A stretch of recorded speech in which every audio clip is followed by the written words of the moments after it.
4:52 हम western UP के मुजफ्फरनगर में इस वक्त मौजूद हैं।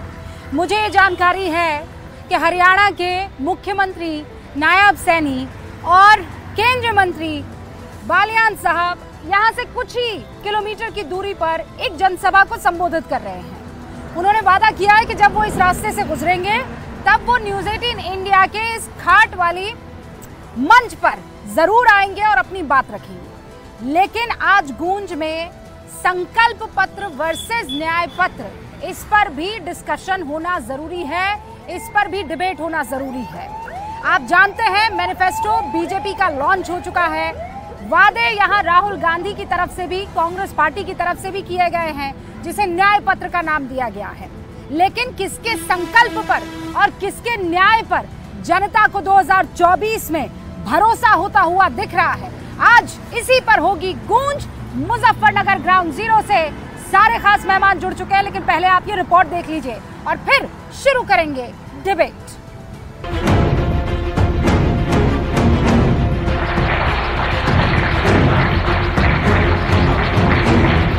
मोदी की गारंटी यानी हर गारंटी पूरा होने की गारंटी।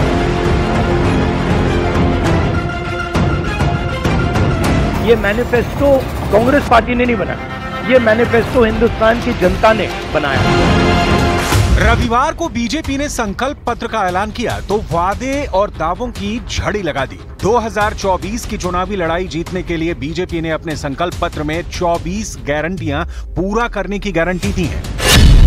मसलन 1 नेशन 1 इलेक्शन की गारंटी, भारत को तीसरी सबसे बड़ी अर्थव्यवस्था बनाने की गारंटी, न्याय संहिता को लागू करने की गारंटी, देश भर में यूसीसी लागू करने की गारंटी, पेपर लीक के खिलाफ सख्त कानून बनाने की गारंटी, वामपंथी आतंकवाद को खत्म करने की गारंटी, सीमा पर आधुनिक इंफ्रास्ट्रक्चर की गारंटी, बुजुर्गों के लिए आयुष्मान भारत की गारंटी, रेलवे में वेटिंग लिस्ट को न्यूनतम करने की गारंटी, ऊर्जा के क्षेत्र में आत्मनिर्भर भारत की गारंटी, 5G के बाद अब 6G टेक्नोलॉजी लाने की गारंटी, गरीब कल्याण और महिला सशक्तिकरण की गारंटी, अगले 5 साल मुफ्त राशन की गारंटी और 3 करोड़ गरीब परिवारों को पक्का मकान देने की गारंटी। इस मौके पर पीएम मोदी ने साफ कर दिया कि बीजेपी केवल वादा नहीं करती, बल्कि वादा पूरा करने का पक्का इरादा भी रखती है।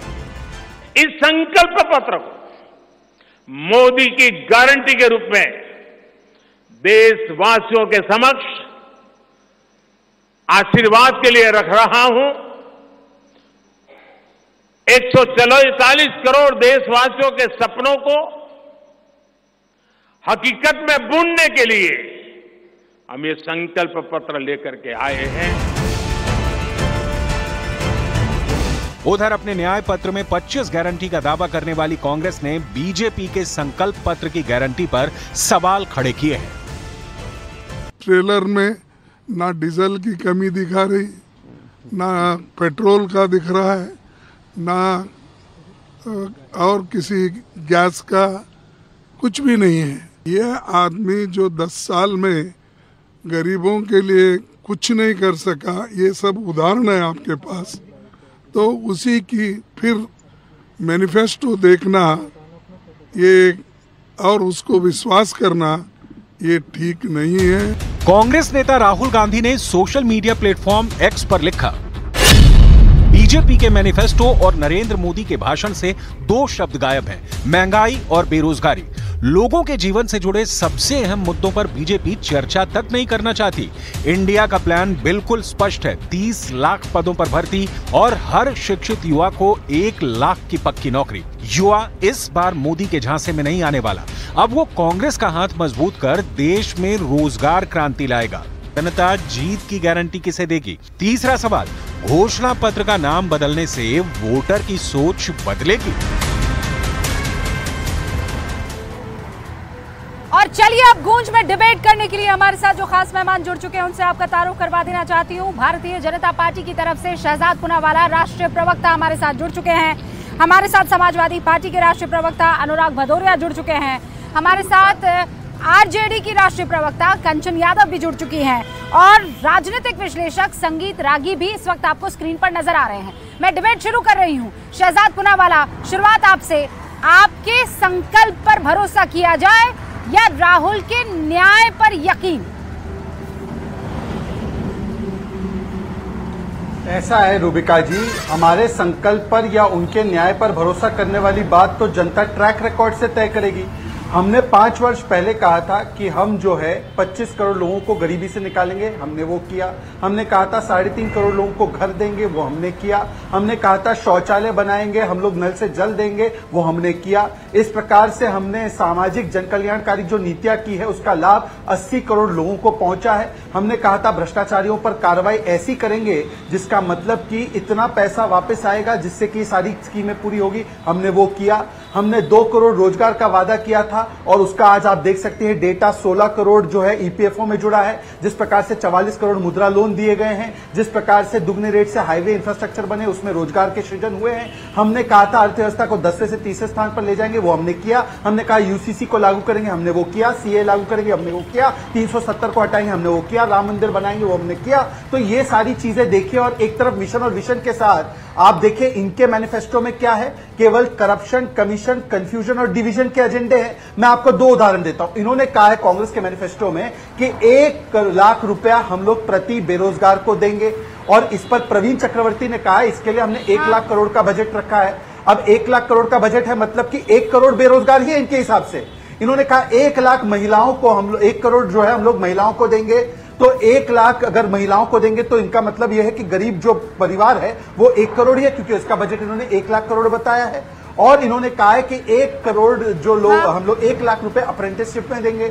अब कितना खर्च होगा उसका वो बता दीजिए हमें कैलकुलेट करके, क्योंकि जब इनके सदस्यों को पूछा जो मैनिफेस्टो कमिटी में थे उनको तो आंकड़ा ही नहीं पता था। तो एक तरफ विभाजन करने वाला और एक तरफ भारत बनाने वाला। कंचन यादव भी हमारे साथ बनी हुई है। ओके, आप कह रहे हैं करप्शन, कमीशन, डिवीजन वाला इनका मैनिफेस्टो है। आपका मैनिफेस्टो जो वादा किया था वो पूरा हो गया। अनुराग जी, अब मैं चाहती हूँ कि आप अपनी बारी में इनके सच्चाई को, अगर आप कह रहे हैं झूठ है तो ध्वस्त कीजिए। देखिए, आप ये जानते हैं कि भारतीय जनता पार्टी का जो संकल्प पत्र उसका कोई मतलब नहीं है। इसके पहले भी गए थे, क्या उन्होंने इसमें महंगाई पे चर्चा की जो आदमी की मेन समस्या उस पर कोई बात नहीं है? क्या इन्होंने किसानों के एमएसपी की गारंटी की बात की? कोई बात नहीं की। क्या इन्होंने महिलाओं को आर्थिक मदद करेंगे या महिला अपराध के ऊपर में कोई इन्होंने बात की? नहीं, कोई बात की। ये वो लोग हैं जो कभी भी इन मेन मुद्दों पे चर्चा नहीं करना चाहते, ये सिर्फ ध्यान भटकाने की बात करेंगे। इनको तो कुछ समझ में नहीं आता। बताइए, आपको महंगाई नहीं दिखती? आपने कुछ बोला ही नहीं उस पर। किसानों पे भी कुछ नहीं बोला, महिला अपराध पे भी कुछ नहीं बोला, बेरोजगारी पे कुछ नहीं बोला। क्या आप रोजगार देने का विचार नहीं है क्या? हाँ, आपके यहाँ आप ये जरूर बार बार करते हैं कि हमने 80 करोड़ लोगों को रोजगार दिया है, तो उसको बार बार वादा रिपीट कर देते हैं। मतलब उनको पैरों पे खड़ा नहीं करना है, उनको सिर्फ 5 किलो चावल 5 किलो आटा में जिंदा रखना है। ये आपका रोजगार देने का जो इनका फार्मूला है कि आपको लाइन में लगाना है। लेकिन ये भूल जाते हैं कि एक व्यक्ति में सिर्फ आटा चावल दाल खा के नहीं जी सकता, उसको मेडिकल भी चाहिए होता है, उसकी फीस भी चाहिए होती है, बच्चों को पढ़ाना भी होता है, माँ बाप को भी देखना होता है जो बुजुर्ग हो जाते हैं। इनको उनसे कोई लेना देना नहीं है। हाँ, ये जरूर है, मणिपुर के बारे में कोई बात हो तो बताइए, आपने कोई बात की हो? कोई एक मणिपुर के बारे में बात की हो तो कोई बात नहीं करेंगे। ये लद्दाख के बारे में कोई बात की, कोई बात नहीं करेंगे। इनको मेन समस्या जो जनता की आम समस्या है उस पे इन्होंने कोई जिक्र नहीं किया है और कोई बात नहीं की है। इसलिए घोषणा पत्र लेट लेके आए हैं, अंत में इसलिए लेके आए, इंतजार कर रहे थे और इंतजार करते करते इन्होंने ऐसा घोषणा पत्र लाया है जिसमें जनता के लिए कुछ नहीं है। हाँ, इनको अपने खुश करने के लिए है। इसके पहले हमें कहते राम मंदिर बनाया। अरे प्रभु का राम मंदिर भव्य बन रहा है, माननीय सर्वोच्च न्यायालय के आदेश से बनना भी चाहिए, बन भी रहा है। आप क्रेडिट क्यों नहीं लेने में लगे हो? फिर आपसे पूछा जाएगा। प्रॉब्लम ये है कि वो जिस राम मंदिर का आप जिक्र कर रहे हैं ना सर, वो पिच जो है वो इन्होंने तैयार की है और वो ये कहते हैं इस पिच पर छक्के चौके हमें मारना आता है और हमेशा आपको क्लीन बोल्ड वो कर देते हैं। लेकिन सुनिए अनुराग भदौरिया जी, आपने जो तीन बात पूरी नहीं। अच्छा, बात पूरी कर लीजिए, 10 सेकंड में कीजिएगा प्लीज। हाँ, 10 सेकंड में पूरी कीजिए। प्रभु राम की बात हमारी क्या हैसियत है? क्या प्रभु राम ही तो जिंदगी में हम लोगों को लेके आए हैं? प्रभु राम के बारे में या प्रभु राम की बात करना, मुझे तो लगता है मेरी तो कोई हैसियत नहीं, क्योंकि प्रभु राम के सामने हम लोग क्या है? उन्होंने हम लोग को जन्म दिया, उन्होंने हमें इतना बड़ा किया, उनके आशीर्वाद से हम सब जिंदा है। भाई प्रभु राम है सब कुछ। नहीं, आप निबंध पढ़ पा रहे हैं ना? जब प्रभु राम का मंदिर बन गया है, लेकिन इससे पहले तो आप टकराते थे ना, आप बात भी नहीं करते थे। जितना फख्र से आप जालीदार टोपी पहनते थे अनुराग भदौरिया और इफ्तार पार्टी में जाते थे, उतना फख्र से जय श्री राम बोलने में आपको दिक्कत होती। मानिए ना, ये इसमें घबराने की जरूरत नहीं। आज आप दोनों कर सकते हैं, आज आप दोनों कीजिए और बड़े फख्र के साथ कीजिए, कोई नहीं रोकेगा। लेकिन ये तब हुआ जब राम मंदिर बन गया। ओके, अब इसका जवाब शहजादपुरा वाला देंगे, लेकिन उससे पहले सर आप पर आरोप लगा देंगे, ये फौरन कहेंगे गोली किसने चलाई, किसकी सरकार रहते ये काम हुआ, ये आरोप लगाएंगे ना आप पर, लगाएंगे कि नहीं लगाएंगे? आपको निमंत्रण दिया, कौन नहीं गया, ये आरोप आप पर लगेगा कि नहीं लगेगा? नोटबंदी से कितने लोगों की जाने गई बोलेंगे ना, लॉकडाउन किया था कितने लोगों की जाने गई? पॉइंट है सर, इस पर डिस्कशन कीजिए, मुझे कोई दिक्कत नहीं है, लेकिन मैं मैनिफेस्टो पर लौट कर आ रही हूँ। अब आपने अपनी बात रख ली है, मैं आपकी आवाज कम करूंगी, मैं जाऊंगी अब संगीत रागी साहब के पास और उसके बाद कंचन जी का रुख करूंगी। संगीत जी, आपने सुना, महंगाई की बात नहीं, रोजगार की बात नहीं, मणिपुर की बात नहीं, लद्दाख की बात नहीं, ये कह रहे हैं। अनुराग भदौरिया को आपने सुन लिया है, मैनिफेस्टो ऐसा जिसमें जमीन पर उठ रही चीजों का जिक्र होता है, वो संकल्प पत्र में नहीं है, आरोप सीधा तौर पर। रूबिका, हम एक सोसाइटी में रहते हैं और सोसाइटी में जब काम के बारे में हम लोग बड़ा मैनेजमेंट से खिलाफ रहते थे, तो एक व्यक्ति हमारा उसमें से होता था, उससे पूछा जाता था इसमें कमी क्या है, तो बार बार कहता था ये छिटकिन्नी थोड़ा टेढ़ा है, दूसरी बार कहता था ये कुंडी थोड़ा सा टेढ़ा है। तो हम लोग सोच करके आए कि आदमी की दृष्टि ही इतनी ही है, ये बड़ा सोच नहीं सकता है। कांग्रेस पार्टी और भारतीय विपक्ष की दुर्दशा आज के दिन में यही है कि वो बड़ा सोच ही नहीं सकता है। अब यदि आप भारतीय जनता पार्टी के यदि आप इस डॉक्यूमेंट को देखेंगे, घोषणा पत्र को देखेंगे, तो आपको इसमें एक नए भारत के संकल्प आपको दृष्टि दिखाई देगी। उसमें 3 चीज़ें बहुत महत्वपूर्ण है जिसे हम आपके दर्शकों को भी जानना चाहिए। पहली बात, जो भी हमारी मूलभूत आवश्यकताएं होती हैं, खाना हमारे लिए आवश्यक है, जल हमारे लिए आवश्यक है, बिजली हमारे लिए आवश्यक है, गैस हमारे लिए आवश्यक है, छत हमारे लिए आवश्यक है, शौचालय हमारे लिए आवश्यक है। ये 5 चीजों पर नरेंद्र मोदी की सरकार खरी उतरी है। 2.8 करोड़ यानी लगभग 3 करोड़ लोगों के घरों तक बिजली पहुंचाई है। एक भैया, यदि आप उनकी योजनाओं को देखेंगे तो प्रधानमंत्री जी ने किसानों को तो सिंचाई मुक्त कर देते हैं कि कोई अपने घोषणा पत्र में ऑडिट भी अपना करे, अपना बताए कि हमने क्या अचीव किया और हमारे आगे का संकल्प क्या है। और इस आगे के संकल्प में सिर्फ इतनी बात नहीं है रूबिका जी कि 5 साल में हम क्या करने वाले हैं। हम इस देश को 247 तक ले जाने वाले कहाँ हैं, एक भारत को हम कैसा भारत बनाने वाले हैं, उस दृष्टि से कोई भी दुनिया की इकोनॉमी ट्रेडिंग इकोनॉमी से बाहर हट नहीं है जब तक उसका मैन्युफैक्चरिंग सेक्टर। आप ये कह रहे हैं कि एक विजन दिखाने की कोशिश है, ठीक है। कंचन जी यहाँ पर मौजूद है, आरजेडी की राष्ट्रीय प्रवक्ता है कंचन जी। संगीत रागी, ओके संगीत जी 1 सेकंड रुक जाइए। ओके ठीक है, आप विजन डॉक्यूमेंट की बात करें कि एक विजन दिखाया है। कंचन जी, ये जो वादा किया जा रहा है कि हर साल 1 लाख रुपया महिलाओं को दिया जाएगा, स्टाइपेंड जो है वो दी जाएगी, क्या ये फीजिबल है, क्या ये हो पाएगा, या फिर जो 2047 के लिए बहुत बड़े लोक लुभावन वादे नहीं, लेकिन कहना कि 1 नेशन 1 इलेक्शन हो जाएगा, यूसीसी हम लोग लागू कर देंगे, जो 70 साल से ऊपर के बुजुर्ग हैं उनको आयुष्मान कार्ड दे दिया जाएगा, चाहे वो किसी भी धर्म, किसी भी जाति, किसी भी समुदाय से ताल्लुक रखता हो।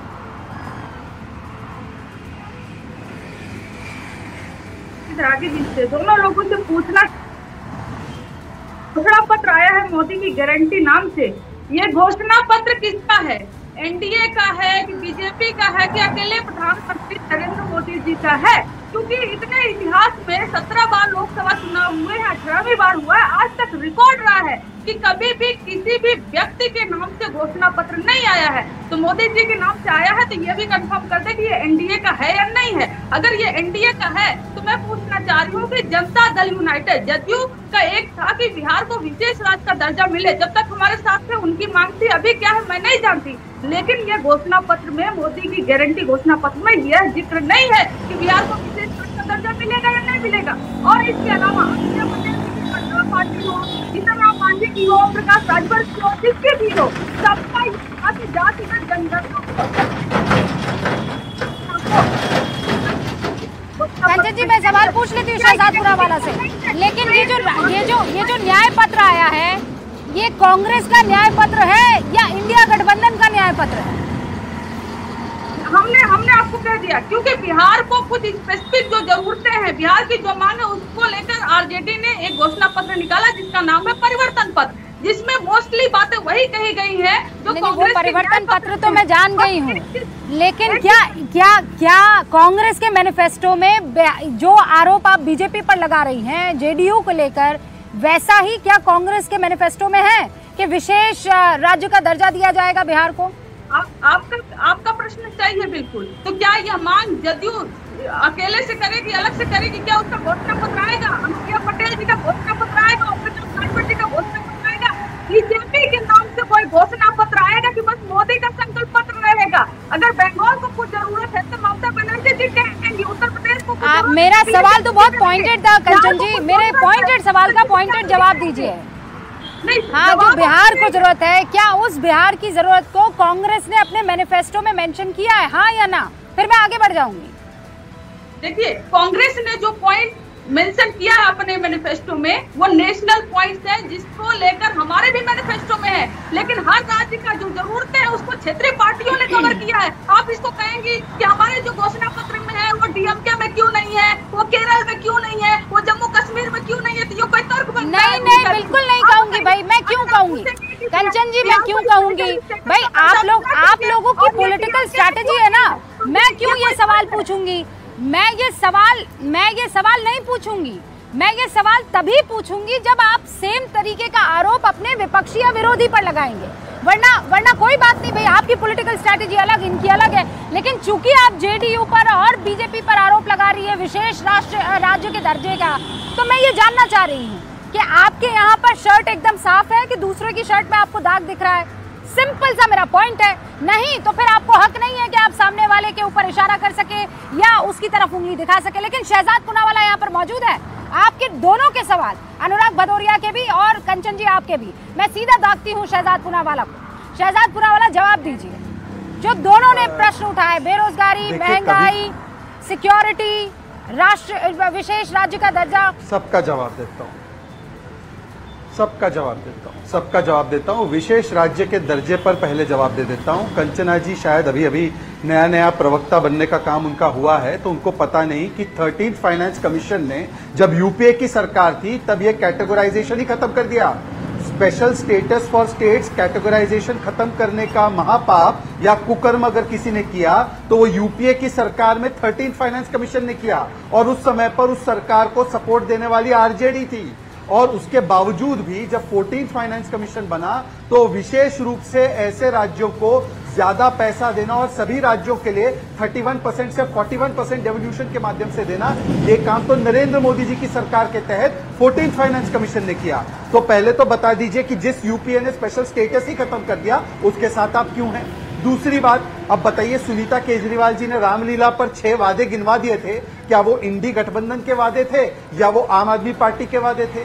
अब जो कांग्रेस पार्टी ने वादे गिनवाए हैं और जो तेजस्वी ने गिनवाए हैं वो इंडी गठबंधन के हैं या ये इनके हैं? पर एक कॉमन उस पे है कि ये 1 लाख रुपए प्रति महिला को देना चाहते हैं। तो मैं एक सवाल पूछना चाहता हूं कि ये 1 लाख रुपए कितनी महिलाओं को देंगे? इसका जवाब कंचना जी दे, पर उससे पहले मैं महंगाई और बेरोजगारी पर जवाब दे देता हूं। महंगाई पर कान खोलकर सुन लीजिए। महंगाई 10% से ज्यादा थी यूपीए के कालखंड में। आज 2 वैश्विक चुनौतियों के बाद भी 5.5% सीपीआई है और होलसेल प्राइस इंडेक्स पहली बार नेगेटिव में है। और महंगाई अगर आपको ज्यादा लगती है तो हिमाचल में 6 रुपए आपकी इंडी गठबंधन की सरकार ने डीजल पर प्रति लीटर क्यों बढ़ाया? बताइए, आप बताइए कि आपकी कर्नाटका में जो इंडी गठबंधन की सरकार है उसने बिजली के दाम क्यों बढ़ाए? हमने तो वैट पेट्रोल और डीजल पर काटा। दूसरी बात, हाँ, लेकिन ये लोग तो आपको जो है मणिपुर की तरफ भी ले जा रहे हैं और ये आपको लद्दाख का भी चेहरा दिखा रहे हैं। सोनम वांगचुक के फास्ट जो है वो लगातार आपको याद दिला रहे हैं।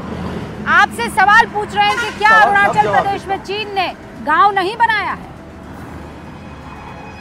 मैं सारे जवाब देता हूं, पर एक एक करके जवाब दे सकता हूं। ऐसे ज्यादा शिफ्ट होते रहेंगे तो एक का भी जवाब नहीं आएगा। अब आते हैं मणिपुर पर और महिलाओं के विषय पर। मैं तो कह रहा हूं मणिपुर पर तो पार्लियामेंट के भीतर 2 घंटे गृह मंत्री बोले, प्रधानमंत्री बोले। हालांकि इन्होंने मणिपुर के मामले को इस प्रकार से ट्रीट किया कि दिल्ली सर्विसेज बिल पर चर्चा के लिए राजी हो गए और आज तक मणिपुर की सरकार के खिलाफ इन्होंने अविश्वास प्रस्ताव लाने का काम नहीं किया। परंतु मैं पूछना चाहता हूं महिलाओं के विषय में संदेश खाली पर क्या बोला इन्होंने, जबकि शाहजहां को ममता बनर्जी ने असेंबली में डिफेंड किया। हमने तो बृजभूषण सिंह पर कार्रवाई की, परंतु आपने शाहजहां को प्रोटेक्ट किया और वो भी असेंबली में प्रोटेक्ट किया। आपने अभी तक सुप्रिया श्रीनेत के कंगना रनौत वाले पोस्ट पर क्या कार्रवाई की, अभी तक पता नहीं चला किसने वो ट्वीट किया, पोस्ट किया। और मैं इनसे पूछना चाहता हूं, ये महिलाओं के विषय में बोलते 1500 रुपए प्रति महिला को हिमाचल में देने का वादा था, कितनी महिलाओं को मिला, एक जवाब नहीं देंगे। अब आते हैं कि लद्दाख के मुद्दे पर एक बात बता दें कि लद्दाख जो इतने 10 सेकेंड, अरे भाई पूरा होने दीजिए। लद्दाख में पहली बार सेंट्रल यूनिवर्सिटी नरेंद्र मोदी जी के जमाने में बनी। आप बता दीजिए लद्दाख को यूपीए के जमाने में कितना पैसा मिलता था और आज लद्दाख जो यूनियन टेरिटरी बना है उसको कितना बजट एलोकेट होता है। मुझे बता दीजिए, आप लद्दाख के बारे में चिंतित हैं ना? लद्दाख को 2014 से अनुराग जी स्क्रीन पर रहे, शहजाद पुनावाला स्क्रीन पर रहे, अनुराग भदौरिया आप जवाब दीजिए। शहजाद पुनावाला कह रहे हैं मैंने तो हर एक बिंदु पर बता दिया है। अब आपसे कुछ सवाल पूछे, उसका जवाब दे दीजिए। तो आपके टाइम पर या आपके साथी कांग्रेस के टाइम पर क्या क्या दिया, क्या आपने लद्दाख को क्या दिया, देश को मेरी क्या बात दिया? देखिए, भारतीय जनता पार्टी से जैसे ही आप मणिपुर की बात करोगे, पहलवान महिलाओं की बात करोगे, बीएचयू की महिलाओं पे अन्याय की बात करोगे, हाथरस की बेटी पे अन्याय की बात करोगे, उन्नाव की बेटी पे अन्याय की बात करो, खटवा की बेटी के अन्याय की बात करो, कहेंगे संदेश खाली में क्या किया। अरे भाई कमाल की बात कर रहे हो आप। चल रहा है मणिपुर और आपका मुख्यमंत्री वहां पे है, यहाँ महिलाएं पहलवाएं बेचारी बैठी रही, क्या किया, मतलब किस तरह से छुपाने की कोशिश करते हो आज भी। और डंके की चोट पे महंगाई की बात होती है तो ये गिनाने लगते हैं, पहले डबल डिजिट में थी। अरे भाई किसी भी आदमी से जाके पूछ लो बाजार में, बता देगा कि हम जब यहाँ दाल खरीदने आते हैं तो हम प्राइस इंडेक्स नहीं देख पाते, महंगाई दर नहीं देख पाते, हमें 200 रुपए देना पड़ता है। हम दूध खरीदने जाते हैं, पहले 30-35 रुपए मिलता था, 60 रुपए देना पड़ता है, उसकी जेब से 60 रुपए जाता है। डीजल पेट्रोल पहले 50-60 रुपए मिल जाता था, आज करीब 100 रुपए 95 रुपए उसको देना पड़ता है। तो उसको महंगाई उसके सर पे है, उसका 500 रुपए लेके जाता है तो उसके 5 पैसे भी नहीं बचते जेब में। और रोज की इनकम कितनी है किसानों की, 27 रुपए पर डे किसान की इनकम है। और यहाँ 1 किलो यहाँ तेल नहीं खरीद सकता, 1 किलो 27 रुपए में दाल नहीं खरीद सकता। ये सीधा सा सवाल, इसका जवाब नहीं हो रहा है। भारतीय जनता पार्टी कह रहे थे, सुनिए अनुराग जी, वो आपसे ये पूछ रहे हैं कि महिलाओं को पर ईयर 1 लाख रुपया देने का जो वादा है ये कितना ग्राउंड पर हो पाएगा, कितना फीजिबल है? सुन लीजिए नाविका जी, ये इंडिया गठबंधन है, एनडीए गठबंधन नहीं है जो ऐसे ही बोल के चले जाएंगे। इंडिया गठबंधन के जो लोग हैं, आरजेडी ने कहा था नौकरी देंगे, डंके की चोट पर उन्होंने गांधी मैदान नौकरी दी। समाजवादी पार्टी ने कहा था महिला के 1090 बनाएंगे, हम मेट्रो बनाएंगे, स्टेडियम बनाएंगे, एक्सप्रेसवे बनाएंगे, बना के दिया। हमने लैपटॉप देने की बात की, हमने लैपटॉप दिया। सुन लीजिए, गरीबी हटाओ, अभी तक राहुल गांधी को बोलना पड़ जा रहा है। सुन लीजिए, कैसे सुन लूं मैं, ये बताइए ना। डंके की चोट पर राहुल जी की दादी कहा करती थी गरीबी हटाओ, गरीबी हटाओ, गरीबी हटाओ। आज राहुल जी को कहना पड़ा है खटाखट आएगा पैसा और गरीबी ऐसे चली जाएगी। हम लोगों ने काम, ये सबसे बड़ा उदाहरण है वादे का और वादे पूरे ना होने का। सुनिए, हमने कहा कमजोर महिलाओं को 3000 रुपए देंगे, पेंशन तो देंगे। उन्होंने कहा 1 लाख रुपए देंगे तो देंगे, कमजोर महिलाओं की मदद करेंगे। किसान को 5,000 रुपए देने की बात,